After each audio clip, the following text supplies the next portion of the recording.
There's the rumor going around that Carmelo Anthony is being recruited openly by Joakim Noah. At least he was at the All-Star game. This is according to ESPN.com's sources. Not Chris Broussard's. Maybe Chris Broussard's. It's Chris Broussard's. I'm just kidding. That's a joke that I love saying over and over again. Okay, so moving right along. Joakim Noah apparently recruited Carmelo Anthony. They played AAU basketball together at one point. And Urban Meyer even told Joakim Noah when he was at the University of Florida, hey, why don't you show some of the football recruits around, because he has the gift of gab. He has a way with words and persuading people, apparently. So in 2010, here's the other thing. He reached out to LeBron James. LeBron never called back. So Joakim Noah took the initiative to try and reach out to LeBron, lure him to the Bulls. Obviously never happened. So here is one quote, by the way. Actually, we'll get into that in just a moment. You truly do believe that Carmelo will be leaving the New York Knicks. Why? He was hinting it at the beginning of the season before they looked like garbage. So, and this was, he hinted it by saying, I look forward to testing the free agency market. And that's, I think, the most exciting offseason of any professional player's career is the free agency market. And Let's see. Yeah, and as we've also discussed, you have said repeatedly when we talk about LeBron in Cleveland, he owes nothing to Cleveland. Melo owes nothing to New York. No. He's allowed to test free agency. We should not ridicule him. The New York media should not ridicule him for testing free agency. In my opinion, I mean, depending on what gets offered and where, of course, I think he should stay in New York, of course. I do too. You know, he's done the bit smaller markets of Denver and was great there. Of course, that was early in his career. But places like New York, and the thing is, I think he's going to get some offers from bigger markets, Los Angeles, and stuff like that's going to happen. So he wants to see what they can do. We just talked about Phil Jackson.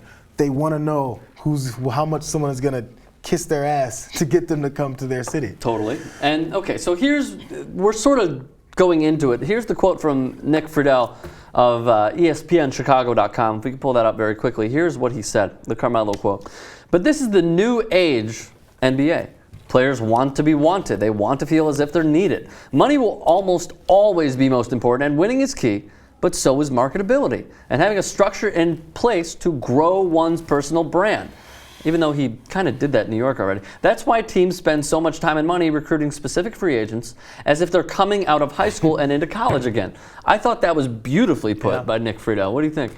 Definitely. I mean, there's nothing too. I remember when, you know, we're still seeing it. This has been a couple years now. The onslaught of Kia commercials and State Farm commercials with Blake Griffin and CP3. So, so we got all this onslaught, and then so Magic Johnson on ESPN was saying, why the hell isn't LeBron the best player in the world getting all as many ad endorsements as these Clippers players? No, but that was Magic saying, right? He does, but he hits the Samsungs. I think that was right before he got the Samsung deal, which is the hugest. I think the biggest one for LeBron. So, those commercials were long. Yeah. They were like 3 minutes. They were mini series. It was a short feature. So he got those, but we're still seeing those. You know what we don't see? Carmelo. And we don't see Kevin Durant because Kevin Durant's in Oklahoma City. No, we see Durant. We see Durant plenty. I see Durant plenty when I'm watching an NBA game. Yeah, of course. But I'm talking about endorsement commercials. No, not NBA. I've seen him for one of the companies is a sponsor. Sure. Gatorade. I mean, I see it. I feel like I see Kevin Durant all the time. I've seen the Gatorade stuff. I agree with you with Carmelo. I've never really thought about it. But is he that marketable? He's in New York. He's in fucking New York. But he's established that brand in New York. He has other shit going on. Maybe he has local ads there. I don't know. He has the Jumpman commercials. I mean, I've seen those like crazy. One of them I didn't even freaking understand.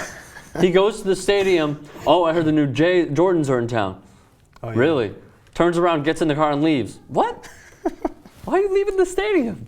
They're more important than the game. Yeah, totally. Establish my brand. So you got it. Yeah. You got the point of the ad. Nah, I hated it. So the thing is, whether you're a Clippers fan or not, man, you have not missed these commercials with Blake Griffin and Chris Paul. They're everywhere. And that's the thing. I think there's a flooding so marketable. Yeah. And that's the thing. Why isn't Carmelo? Carmelo do something necessarily to... Maybe it's because of the reputation he has. You know, he doesn't play defense. Will never win an NBA championship. Those are like two of the biggest criticisms of Carmelo Anthony in his NBA career. They still think, and like, look, so we're talking about if Carmelo would go to the Bulls, because Joakim is recruiting him. I love how I say Joakim, such a homer.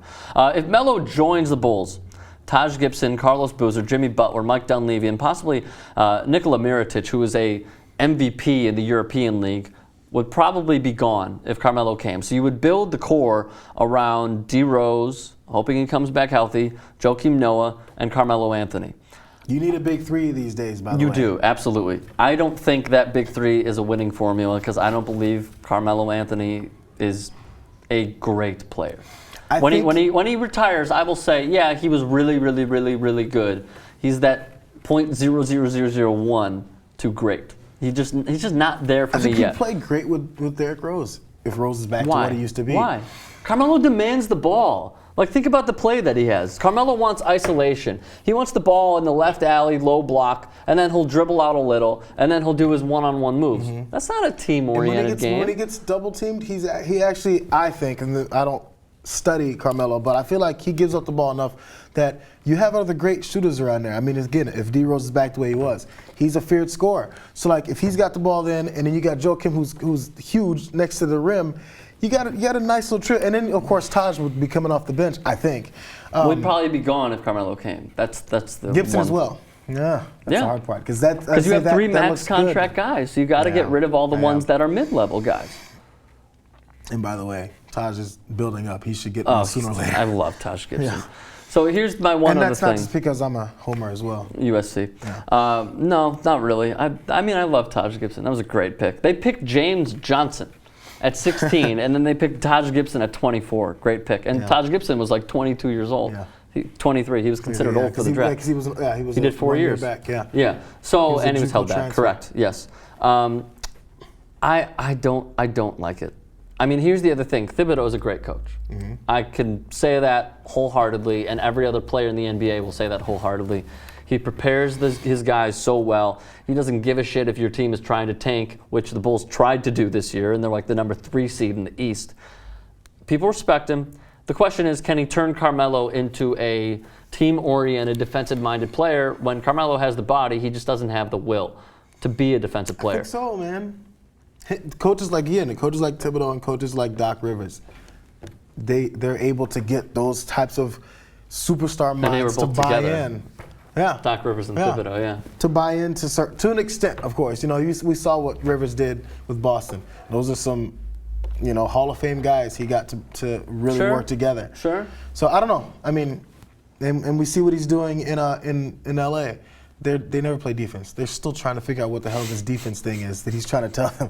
But it's a work in progress. This is the first year. Look how good they look. It would be a work in progress, but I just feel like he'd get 1 to 2 good years of defensive-minded stuff from Carmelo, and then he would just dwindle down and become not a head case, but he would become what he is. Yeah, and he has time left, but he's not super young anymore.